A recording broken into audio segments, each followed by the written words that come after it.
Buonasera e ben ritrovati con l'informazione flash di New Sicilia e i principali titoli del pomeriggio. C'era un rapporto di vicinanza tra il dottore Arnaldo Labarbera e alcuni esponenti di Cosa Nostra. Queste le parole del pentito Francesco Onorato riferite all'allora capo della squadra mobile di Palermo nel corso dell'udienza del processo sul depistaggio nelle indagini della strage di Via D'Amelio che si celebra a Caltanissetta.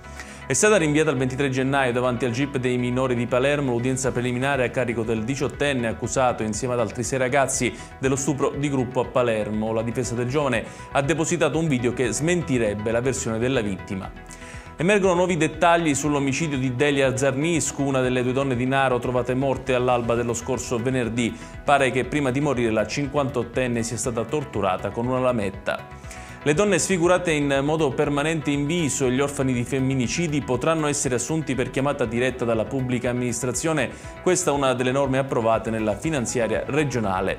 Chiudiamo con il meteo. Nella giornata di domani previsto maltempo in tutta la Sicilia con la Protezione Civile che ha diramato un'allerta meteo gialla su tutto il territorio regionale.